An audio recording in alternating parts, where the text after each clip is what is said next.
Hello बच्चों, let's read the question. The question says that the standard reduction potential at 298 Kelvin for the following half reaction are given against each. यहाँ पर हमें चार options दे रखे हैं, इनकी half reaction और इनके रिडक्शन पोटेंशियल भी दे रखे हैं. यहाँ पोटेंशियल रिडक्शन वाला है, ऑक्सीडेशन वाला नहीं है. Which is the strongest reducing agent. अब पहले तो हम इसमें देखेंगे कि की कंसेप्ट जो यूज़ हुआ है वो है रिडक्शन पोटेंशियल का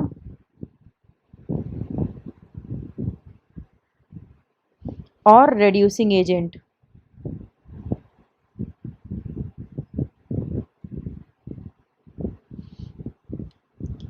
अब हम देखेंगे कि जब भी हमें रेड्यूसिंग एजेंट चेक करना हो तो रेड्यूसिंग एजेंट वो होता है जो ऑक्सीडाइज करता है दूसरों को, रेड्यूस करता है दूसरों को, इसीलिए इसका नाम रेड्यूसिंग एजेंट है. ये ऐसा एजेंट है दूसरों को रेड्यूस कराता है. सो reduces others, itself gets oxidised. दूसरों को रेड्यूस करेगा, खुद ऑक्सीडाइज हो जाएगा. अब इसका मतलब क्या है? खुद ऑक्सीडाइज होगा यानी इलेक्ट्रॉन को रिलीज करेगा और दूसरों को मजबूर करेगा कि वो एक्सेप्ट करे. रेड्यूसिंग का मतलब होता है इलेक्ट्रॉन को एक्सेप्ट करना.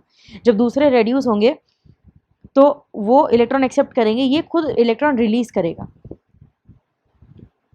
बट यहाँ पर हमें पोटेंशियल दे रखा है, उससे कैसे पहचानेंगे हम?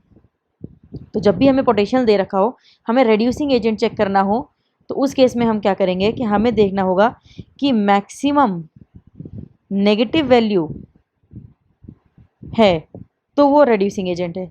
या फिर ऐसा भी बोल सकते हैं, या नीचे लिखते हैं, शॉर्टेज ऑफ स्पेस है वहाँ पर, कि मिनिमम पॉजिटिव वैल्यू है तो भी अच्छा रेड्यूसिंग एजेंट है.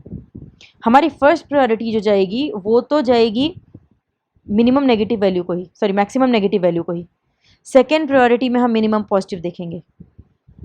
तो रेड्यूसिंग एजेंट वो होता है जो दूसरों को तो रेड्यूस करता है, यानी दूसरों को मजबूर करता है इलेक्ट्रॉन एक्सेप्ट करने के लिए, और खुद ऑक्सीडाइज हो जाता है यानी खुद इलेक्ट्रॉन रिलीज करता है. पोटेंशियल से चेक करेंगे तो मैक्सिमम नेगेटिव वैल्यू या मिनिमम पॉजिटिव वैल्यू. अब इसमें से प्रायोरिटी किसकी जाएगी? पहले नेगेटिव देखेंगे हम, कि अगर नेगेटिव दी हुई है तो कोई मतलब ही नहीं है पॉजिटिव देखने का. तो यहाँ पर जब हम देखेंगे ऊपर के क्वेश्चंस में, तो हमें 2 की वैल्यू नेगेटिव दी हुई है, तो अब हमें मिनिमम पॉजिटिव देखने की ज़रूरत नहीं है. इन्हीं में से एक आंसर होगा. अब मैक्सिमम नेगेटिव होनी चाहिए, तो मैक्सिमम नेगेटिव जो जितना ज़्यादा होता है नेगेटिव के केस में उतना ही छोटा होता है.